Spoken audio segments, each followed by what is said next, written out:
I'll recognize the next speaker, the honourable member for Calgary Varsity, followed by the Leader of the Liberal Opposition. Thank you, Mr. Speaker. I'm very pleased to stand and speak to this the honourable amendment. member for Calgary Varsity has the floor. Honourable member, please proceed. Thank you, Mr. Speaker. I'm very pleased to rise to speak to the amendment proposed by the member from Edmonton Strathcona, and actually quite endorse the recommendation. And again, to follow in the vein of why, as a conservative, fiscal conservative in particular, speaking in support of continued dialogue on this bill, I'd like to elaborate.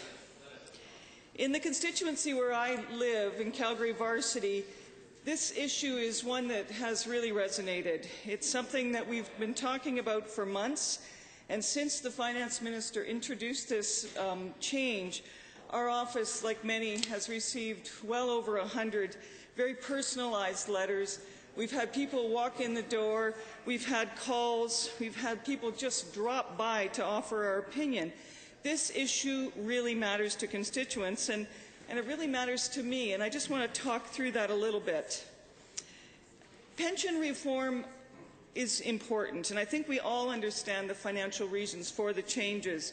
2012, I was very happy to put my name on a bill to amend private sector pension funds to give more choices for employees and employers, and to align Alberta's legislation with the pension legislation of other Canadian provinces. It was thoughtful.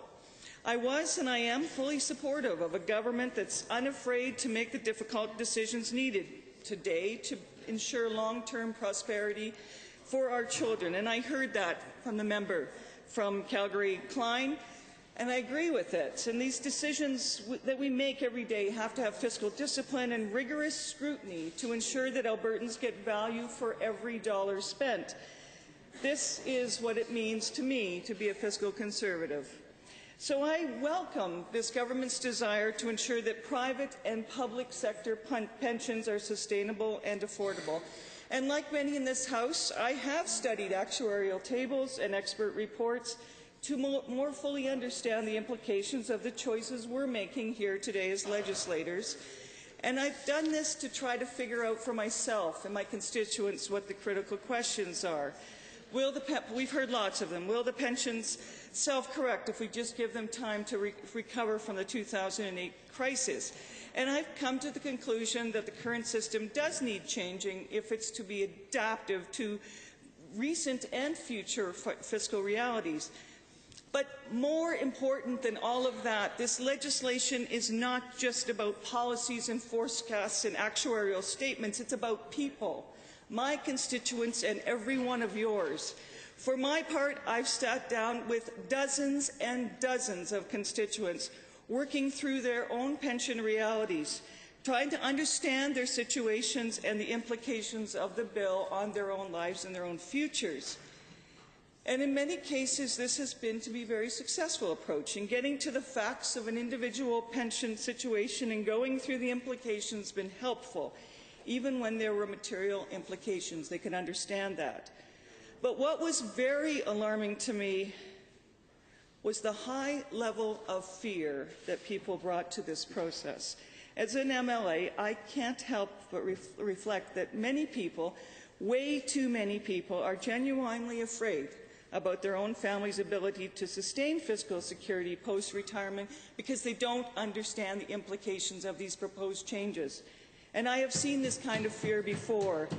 Many, many decades ago, I was an employee in a large energy company when the company decided to make the shift from defined benefit to defined contribution pension plans. And as a lawyer, I was brought in to help with people to understand those choices.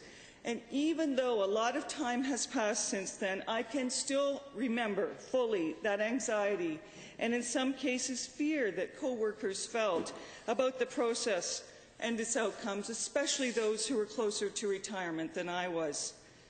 And what I also remember about that time is how our employer, a big oil company, was patient and understanding as it made the effort to ensure that each employee and our families understood the individual choices and the implications. And while it took a long time, it took nearly 2 years, eventually we got to a place where a majority of employees felt comfortable and secure in those choices. And this was a very, very large company. I have to say that the constituents I've spoken to on this matter have not generally felt that level of patience and concern from their employer, whether it's the province or another public body. They feel that they have not been involved in a process that informs them as to why the changes are necessary and how those changes might impact their situations, and not just their financial situations, but their emotional ones as well.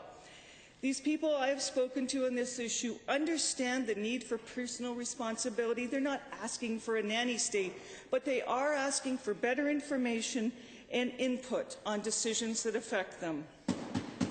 This government, like other governments, has legislative options in dealing with its employees. They're not available to other large private sector employers in Canada. This government does have the power to enact Bill 9 and to make changes regarding public sector pensions. But that power must respect the people whose lives will be impacted. Pensions provide emotional and fiscal security to people. If changes are to be made, we need to spend more time educating the public on pensions, as daunting as that task may be, and ensuring that individual employees have access to the information they need to appreciate the implications of their choices and the proposed legislative changes. I know that members of this government are genuinely committed to giving all interested Albertans a voice in decision-making and policy development, but I think there is much work still to be done on this particular issue. That leaves me as an MLA for Calgary Varsity in a very difficult position. On the one hand, somebody who studied the issue, who is a fiscal conservative, I strongly support pension reform that ensures sustainability of pensions over the long term. This legislation has those elements and calls for my support. But I can't forget the fear I've heard in the voices and seen on the faces of my constituents. This fear, like most fear, comes from a lack of understanding or knowledge. Before proceeding, the government must try harder to address the critical need for better public understanding of pension reform and better employee understanding of the implications of change. This is not just about ideology or some kind of power struggle between the government and the public sector unions. It's a law that would affect individuals, and we all need to figure out a better way to reach out to these employees and engage them more fully in these critical discussions. In short, it's too soon for the government to bring its legislative hammer down on this debate by enacting reform now without better understanding from employee partners. I cannot support this legislation at this time.